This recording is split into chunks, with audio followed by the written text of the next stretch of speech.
So you all must have heard that Ford is gone from India, and you wouldn't expect someone right now to buy a Ford car. I mean, it sounds really dumb, right? Except we didn't really have a choice. Let me explain. So both my parents don't know how to drive a manual car. They learned driving from automatic car and they have been driving them ever since. And that's the problem. We don't really have a lot of options when it comes to cars. A lot of good cars are either only manual transmission or they have very poor automatic transmissions like AMTs. So right now we own a Ford EcoSport, and the time had come when we decided to change my mom's i10, which was around 10 years old. Again an automatic. She has been driving for around 15 years and her first car was the Maruti Zen, again an automatic. But the problem is she lacks confidence because she has not been on the highways or driven at night, and her running is really low. Like she only drives in a 10-kilometer radius in the city, and for example our i10 had only done 45,000 kilometers. Yes, a 10-year-old car and only 45,000 kilometers. Also she needed a small car because she isn't really confident in driving big cars. So our initial plan was to go with the Skoda Kushaq, but we didn't really go with it because buying a 20 lakh car just for local driving doesn't really make sense. So we decided to buy a hatchback. Now let me tell you the options we had. The i10 Neos, Hyundai i20, VW Polo and Renault Kiger. Now the Renault Kiger and i10 are both AMTs, which is quite surprising because the older i10 had a torque converter. But we still took a test drive and we were not quite satisfied. Reason being, there was just not enough low end torque, there was lag in the transmission, rollback, and you have to apply a hand brake every time you park the car, which is not the case in a torque converter car because it already has a park function in the transmission. Now these problems may not sound big, but they are for our family because we are not used to driving manual cars. We have always liked the smoothness of a torque converter. Now let's come to the i20. It is just a very underpowered car, and coupled with the CVT it makes things even worse. But hopefully after a few weeks, Ford decided to release its Ford Figo, which came with a torque converter, the same transmission in our Ford Figo. We decided to book it without even taking a test drive. The billing took almost 3 months because there was some dispute between the insurance company and the dealer. But I'm glad that dispute happened because otherwise he would have been fooled and the company would have gone after a few months. Now the dispute even lasted after the company was gone, and it was our choice if we wanted to go ahead, and we decided to proceed.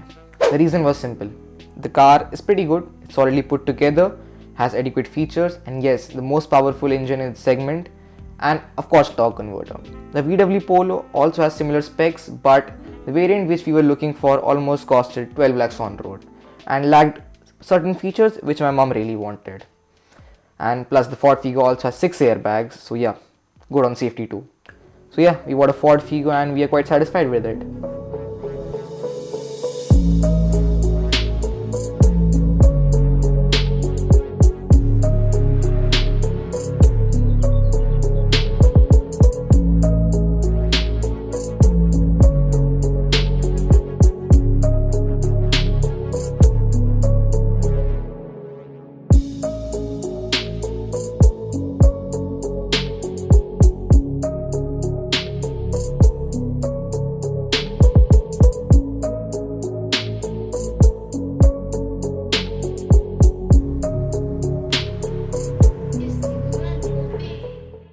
So well, here it is, the 2021 Ford Figo. It's an automatic.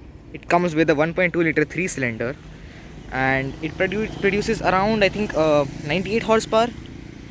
It does miss out on certain features like Apple CarPlay, Android Auto, projector headlamps and LED DRLs, but you know what, I don't think they really matter because they don't really have a special function. This does have an inbuilt navigation system which works actually quite well.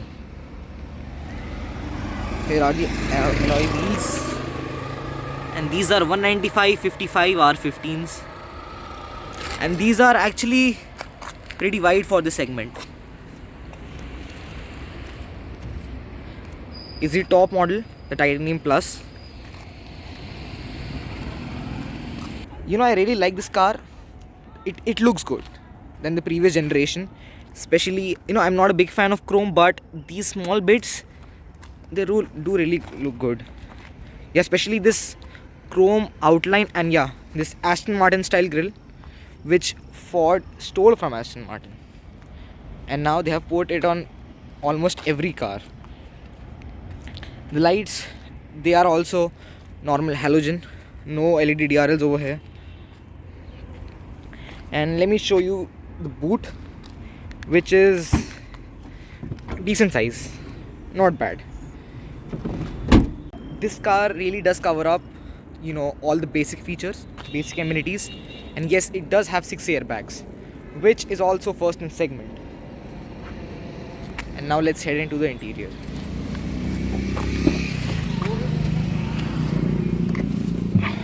Okay, so now listen to this third, if you can. Nice solid third. Let me just start the car. Push start stop button over here. This is a 3-cylinder, but actually the refinement levels are quite good. It has only done 392 kilometers, and we bought it I think 3 months ago. This is the infotainment system. Now this is a bit small, but it does have all the features that you'll need, like navigation, which works fine, Bluetooth radio and all. The sound system is also quite good, and your automatic climate control. It has and yes, it's a 6-speed automatic, and it doesn't have paddle shifters, but it does have 2 buttons, kind of like Tiptronic, to control it manually.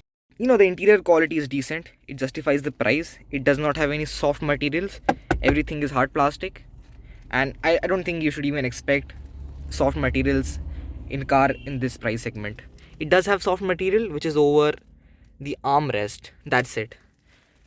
And there is no center armrest also, which I think the rivals do have. And yeah, no rear AC vents, but I think this air conditioning system works quite well, and I don't think you really do need a rear air conditioning system in a small car. If you made it to the end, thanks a lot. I know I'm very late. It's been around 9 months.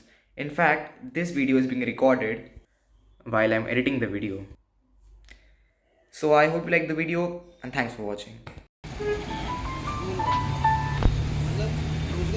I love you.